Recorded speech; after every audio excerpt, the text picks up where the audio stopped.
Hello friends, welcome back to my channel. आज मैं आपके साथ शेयर करूंगी वुमेन्स क्लोथ ऑर्गेनाइजेशन की टिप्स।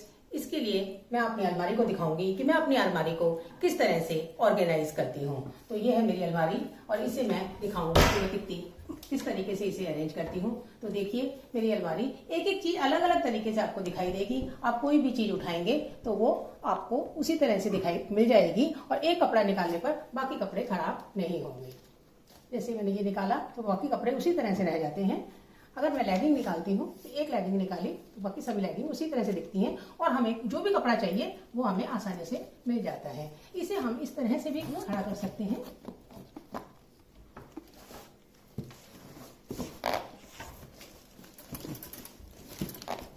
इस तरह से लगाने से हमें इसके आगे और स्पेस मिल गई है जिसमें हम और कपड़े भी आराम से रख सकते हैं।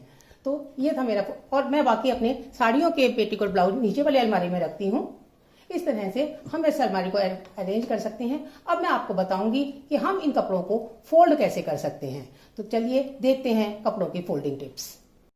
इसके लिए मैं आपको बताऊंगी कि हमें ये बॉक्सेस कैसे बनाने हैं। जो हमारे पास ऑनलाइन शॉपिंग के दौरान ये बड़े बड़े बॉक्सेस आ जाते हैं, इन्हें आप फेंकिए नहीं और इनका इस तरह से यूज कीजिए कि इसमें अपन कपड़े फोल्ड करके रख सकते हैं। तो इसके लिए इसके ये ढक्कनों, इसके जो ऊपर वाले ये होते हैं, इनको अंदर की साइड्स में दबा दीजिए, एक के बाद एक करिए जिससे ये फिर नहीं खुलते।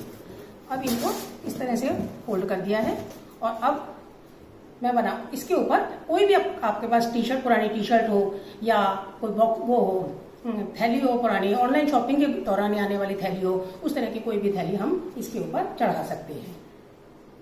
तो ये देखिए, मैंने इसके ऊपर क्रोफर से आई हुई ये ऑरेंज वाली थैली इस तरह से चढ़ा दी है, जिससे अपने को कोई टाइम नहीं लगता है और हमारा एक सुंदर सा बॉक्स तैयार हो गया। आप इसे वैसे भी यूज कर सकते थे, लेकिन इस तरह चढ़ाने के बाद ये काफी सुंदर दिखाई देती है। तो अब मैं आपको दिखाऊंगी कि मैं इन कपड़ों को फोल्ड कैसे करती हूँ। तो इसमें मैं सबसे पहले आपको टी शर्ट पजामे दिखाऊंगी। तो टी शर्ट को फोल्ड करने के लिए मैं सबसे पहले एक टी शर्ट लूंगी, उसे इस तरह से बिछाएंगे और ये जो नीचे वाला सिरा है इसको अंदर की साइड में फोल्ड कर देंगे।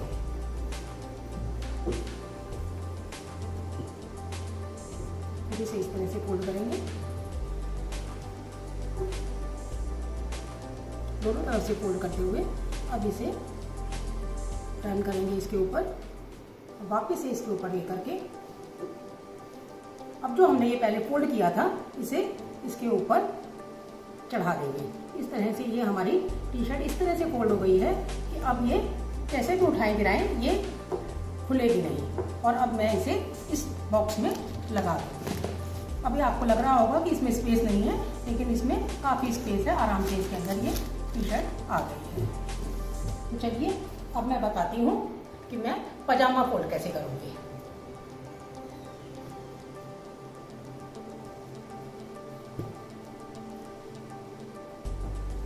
इसके लिए मैंने ये पजामा लिया है, इसे डबल फोल्ड करके इस तरह से ये बिछा लेंगे और ये जो इसका सिरा है इसे थोड़ा सा अंदर को करते हुए इसे हम ऊपर वाले सिरे को इस तरह से फोल्ड करेंगे और इसे इस तरह से डबल कर देंगे और डबल करके इसे यूँ रखेंगे। तो हम इस तरह से भी इसे फोल्ड करके डब्बों में रख सकते हैं। तो एक तो तरीका हुआ ये, और दूसरा तरीका मैं आपको और बताती हूँ जिससे आपको ये खुल भी ना सके। तो उसके लिए फिर से मैं इस पजामे को बिछाऊंगी,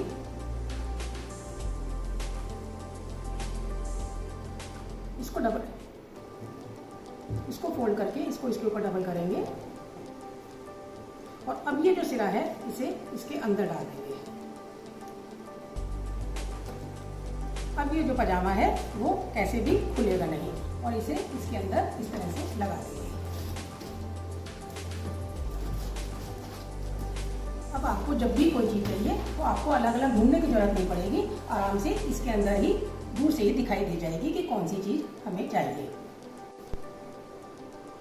अब इस तरह से इसे पलाजो को बिछाएंगे और ये क्योंकि ज़्यादा घेर वाला पलाजो है तो इसके ऊपर डबल करेंगे और इसको इसके ऊपर थोड़ी सी जगह को छोड़ते हुए इस तरह से फोल्ड करेंगे और इस जो ऊपर से जगह छोड़ी है इसको इसके ऊपर यूँ फोल्ड कर देंगे। और ये जो डबल किया हुआ पोर्शन था इसको हम इसके अंदर इस तरह से डालेंगे। अब ये प्लाजो हमारा इस तरह से फोल्ड हो चुका है कि हम कैसे भी उठाएं गिराएं ये खुलेगा नहीं। तो हम एक कपड़ा निकालेंगे तो दूसरा कपड़ा खराब नहीं होता। और इसे भी मैं इसके अंदर इसी तरह से लगा दूंगी। अब आप देखिए कितनी अच्छी तरह से अरेंज है, जो हिलते नहीं है और एक कपड़ा निकालने पे दूसरा कपड़ा खराब नहीं होगा। अब मैं दिखाऊंगी कि मैं पेटीकोट को कहाँ से रखती हूँ। तो इसके लिए मैंने इस तरह का एक बैग बनवाया हुआ है जिसमें ये 3 तरफ से चेन लगी हुई है। इसे खोलेंगे और सारे पेटीकोट हमारे सामने दिखाई देते हैं।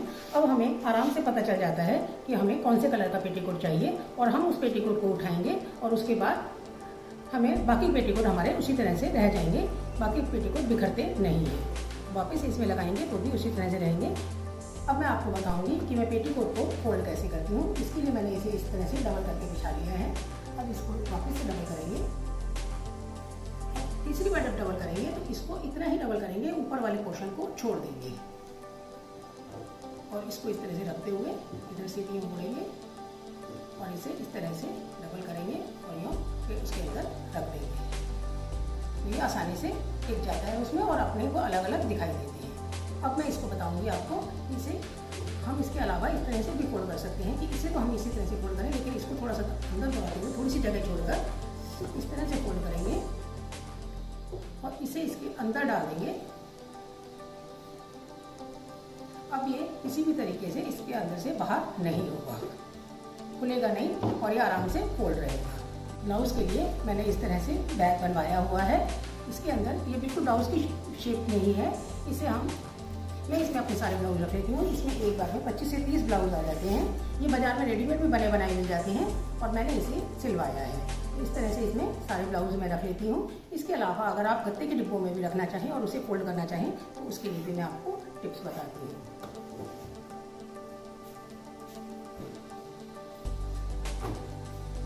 उसके लिए मैंने इस ब्लाउज को हुक बंद करके इस तरह से बिछा लेंगे, हुकें बंद कर लेंगे और अब इसको इस तरह से फोल्ड करेंगे और दूसरी साइड से भी इस तरह से फोल्ड करेंगे। अब ये 3 तह बन जाएगी और इसके बाद इसे इस अंदर की साइड में फोल्ड करेंगे और अब इसे इस तरह से पलटेंगे। अब ये इस तरह से आराम से उसमें अपने डब्बों में लग जाएगा। तो ये था मेरा ब्लाउज और पेटीकोट को लेकर टिप्स। मैं आपको बताऊंगी कि चूड़ीदार को हम किस तरह से फोल्ड कर सकते हैं। इसे मैं 2 तरीकों से बताऊंगी। तो पहले देखते हैं कि पहले कैसे फोल्ड करेंगे।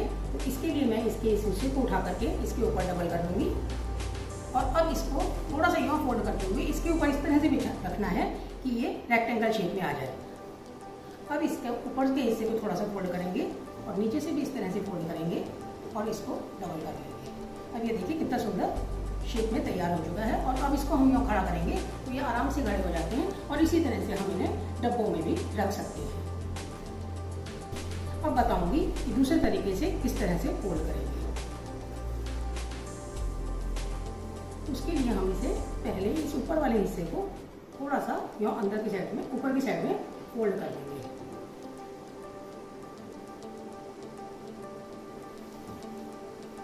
और फिर इसको इसके ऊपर बिछाएंगे।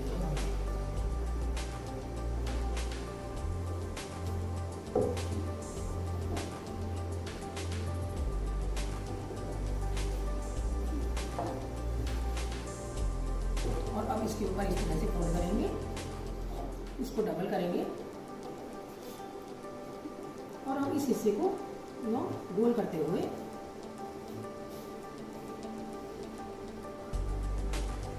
ले जाएंगे और ये जो हमने ऊपर से फोल्ड किया था इसके ऊपर इस तरह से चढ़ा देंगे।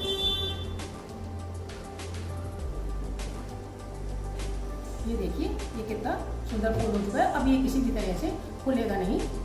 हम एक लेगिंग निकालेंगे, एक चूड़ीदार निकालेंगे तो दूसरे खराब नहीं होंगे। लेगिंग को भी 2 तरीकों से फोल्ड करेंगे। बिल्कुल सेम तरीका है जैसे हम चूड़ीदार को फोल्ड करते हैं, उसी तरीके से हम लेगिंग को भी फोल्ड करेंगे। इस तरह से डबल करके लेगिंग को बिछा देंगे और इसके ऊपर यूँ रखेंगे और फिर उसी तरह से इसको इसके ऊपर फोल्ड करेंगे और रेक्टेंगल शेप बनाएंगे और इसके अंदर यूँ रखकर ये करेंगे तो हम इस तरह से आराम से इसे रख सकते हैं और अपने डिब्बे में लगा सकते हैं। अब मैं दूसरे तरीके से बताऊंगी। वही तरीका कि इसे इस तरह से फोल्ड करेंगे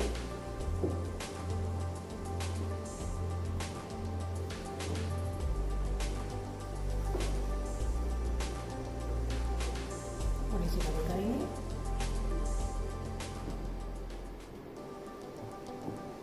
और इस तरह से इसके ऊपर रखते हुए इसको फोल्ड करके इसे गोल गोल करते हुए, इससे हमारी क्रीज भी बिल्कुल खराब नहीं होती है और आराम से हमारी लेगिंग उसमें आ जाती है। अब ये देखिए कितने सुंदर तरीके से ये फोल्ड हो चुकी है और वो हमारी ये कैसे भी निकालने करने में गिरेगी नहीं। तो अब मैं इसे टोकरी में लगा देती हूँ।